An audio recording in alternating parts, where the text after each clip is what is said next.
Hello, Beshi! Mahilig ka ba sa instant coffee? Alam mo ba na ang instant coffee ay pwede rin natin gawing instant dessert?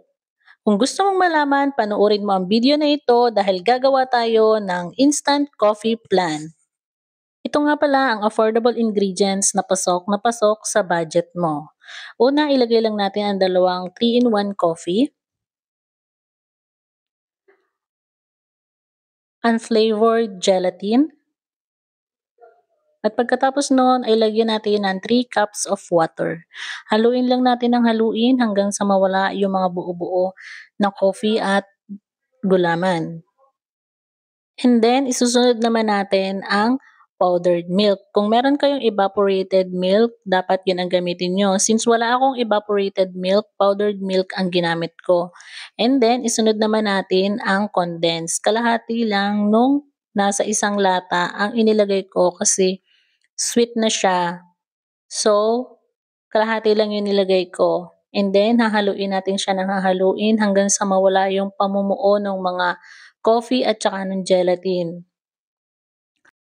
And then mga beshi, haluin lang natin ng haluin hanggang sa mawala yung mga buo-buo kagaya nito. And then kapag wala na yung mga buo-buo, saka natin isa lang sa mahinang apoy at hintayin natin na kumulo. At kapag kumulo ito, patayin na natin at isalin na natin sa mold.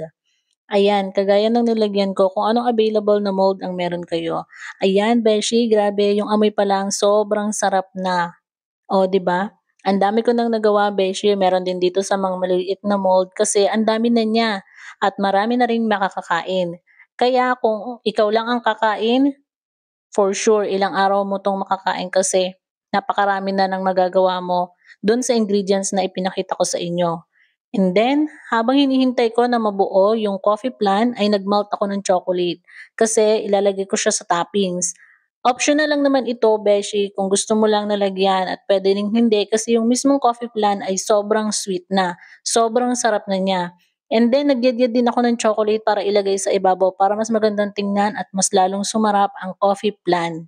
And then, ito na, we're done! Napakasarap at napaka-sweet ang ating instant coffee plan. Napakarami ko nang nagawa, beshi, kaya ano pang hinihintay natin? Tikman na natin ang instant coffee plan. Grabe guys, tikman na natin.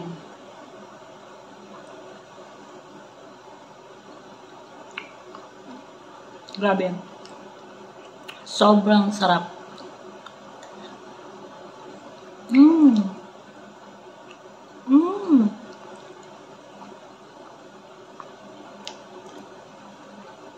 Sobrang lambot, sobrang sarap. Mas lalo siyang sumarap dahil sa chocolate na nilagay ko sa ibabaw. Optional lang yun guys, pero must try. Grabe guys, sobrang sarap.